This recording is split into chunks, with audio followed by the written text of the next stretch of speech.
Western Colorado's greatest hits, Kool 107.9, Zane Mathews in the Grand Valley's most music morning show. And I'm being joined on the phone this morning by none other than Chris Hillman. Chris, thanks for joining us. Hi, Zane. Thank you very much for having me on. Chris, I had a chance to see you in concert here in Grand Junction a few years ago. I'm not sure if that was the last time that you were here. It was a small gathering down in the Roper Music Room. And I just wonder what's been happening with you since then. Well, I had a wonderful time. I did an album in January 2017 when Tom Petty produced it, and it was really a blessing again, as I had really didn't think of ever making any more records. Tom and Herb was hired by Tom to go on the road with Tom's original band Mudcrutch and to sing background vocals, and they conjured up the idea while they were out there to do an album on me, and so it just came together so beautifully, and Tom was totally involved in it. He did a fantastic job. I think Herb and Tom both share the credit for bringing that together. And I just, like I say, Zane, I wasn't thinking of making another record, but as things happen sometimes when we least are searching for them, it just fell into my lap, and it was a joy. We got that album done in about 6 weeks, and it did really well, and it was terrific. So. Tell me about working with Tom Petty, what that was like, and what he brought to that album. He was a fantastic man, and I'll tell you why. I've never seen a more humble human being, regardless of what he did for a living. Here's a man who was a huge, huge star around the world, very humble, loved music, and had just wonderful ideas as a producer, and ever so subtle, but always spot on with his ideas. And he was great. He was just let it all happen, and he got the best out of me. And I felt like it was such a blessing to work with him. And he was totally involved in the project, Zane, from the beginning till the end. And then one of the last conversations I had with Tom, I said, I really appreciate what you did, and this is such a perfect closing last album for me. And he said, what are you talking about? I'm not done with you yet. We're going to do another couple albums. And I thought, wow, that was such high words of high praise from him. And then sadly we lost him. The world lost him. He was the guy. He was really the accessible musician, singer-songwriter, huge body of work, and had the same band with him for 40 years and the same crew, which I mentioned to him once during the project, and I said, that speaks volumes about you as a man. And there you have it. I mean, I just had it was just such a wonderful time. Sorry we lost him. What a blessing for you to have that experience with Tom, and with no clue what was coming in the months ahead. What about Biden, my time? What do you like about it? Well, I'll tell you, it just felt so unnatural. It just came. It's like when we did the record. Normally over the years, you'll go in and you'll cut your tracks, and then you do your vocals later, sing over the tracks. And I sang while they were playing the tracks, which was such a warmer feeling, and you're right there with the band. And so that was great. And some of those songs, Zane, were 25, 30 years old. I mean, Biden My Time, I wrote in 1987 for the Desert Rose Band. We somehow missed it. And there was another one, Different Rivers, which I wrote about my kids when they were little, and that was back in the 80s, too. So those, I played them for Tom, and he liked them. I had just never had a chance to record them. Then the other one, there's one song that Roger McGuinn and I wrote, not when we were in the Byrds, when we were working as McGuinn, Clark, and Hillman in 1978, and we wrote this song, Here She Comes Again. And it was, I said, I always wanted to record that, and all I had was a tape of a live concert we did. We probably played it once on stage.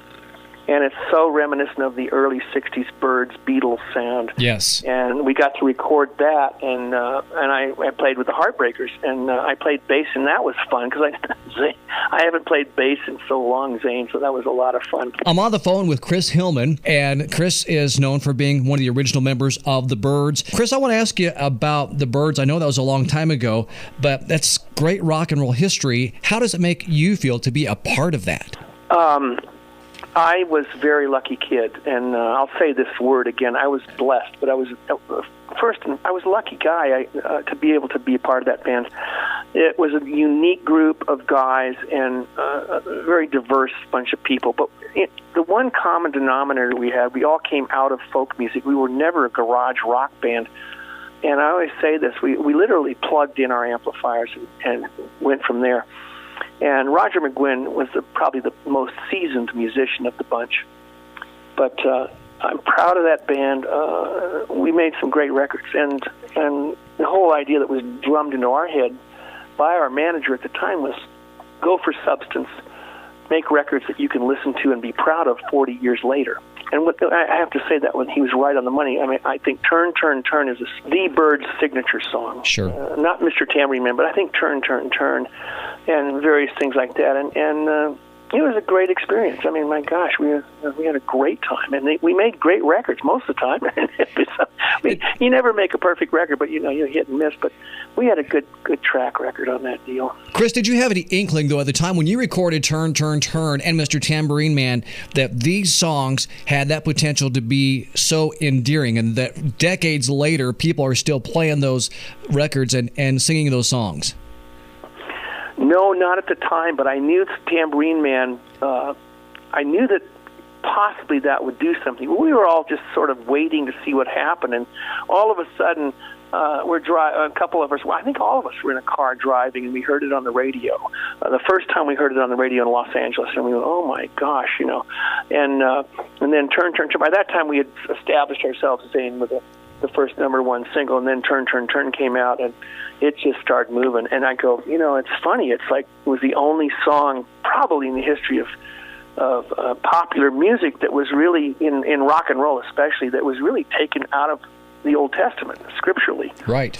But we were looking at it as a piece of music. And Pete Seeger was the one who put that together. He took Ecclesiastes and put music to it and wrapped it around a bridge of "To Everything Turn, Turn, Turn," and it's a beautiful song. I've sung that song at funerals and at church events, and Roger McGuinn sang that really beautiful. He sang it on an acoustic guitar at my wedding 40 years ago, still married. Wow, that is awesome.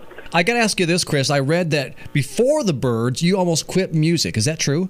Yeah, Zane, I was about 18, and I was playing bluegrass and couldn't make a darn nickel playing bluegrass. I loved the music, absolutely loved it, but then it became down to the reality of I have to make a living here. So I thought about going back to school or going and enrolling in college, and I look back and go, well, okay, that wasn't meant to be, and so I learned on my own. I really would have probably majored in history or English, but things happened, and I was once again, a very lucky guy, and doors would open, and the Byrds were great, and so just at the most despondent time of my life, I had a gig, actually. I was playing mandolin for this sort of corny, not really a good bluegrass band, but it was a living, and then I get the call for the Byrds, and I went, okay, and I really bluffed my way through there, Zane. I said, can you play bass? I said, sure can. Sure I can. I go, borrowed a guy's bass. I sort of, assuming they were all proficient on electric instruments, which we all were stumbling around, like I said earlier. It all came together. Chris, you've had such a long career, decades of doing music, and I want to know what you are the most happy about when you think about what you've done during your long musical career. Oh, each group I was in had some incredible moments, and one tends to remember those special times.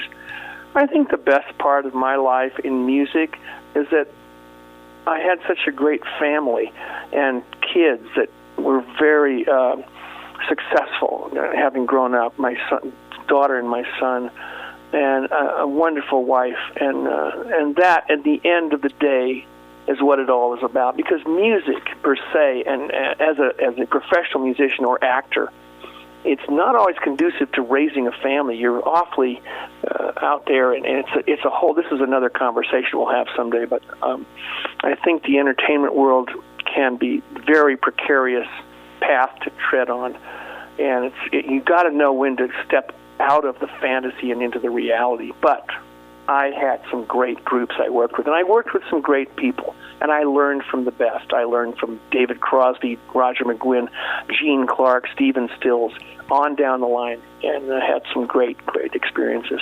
My thanks to Chris Hillman for taking some time with us this morning. We look forward to seeing you on Thursday. Zane, thank you very much for calling, and I will see you Thursday.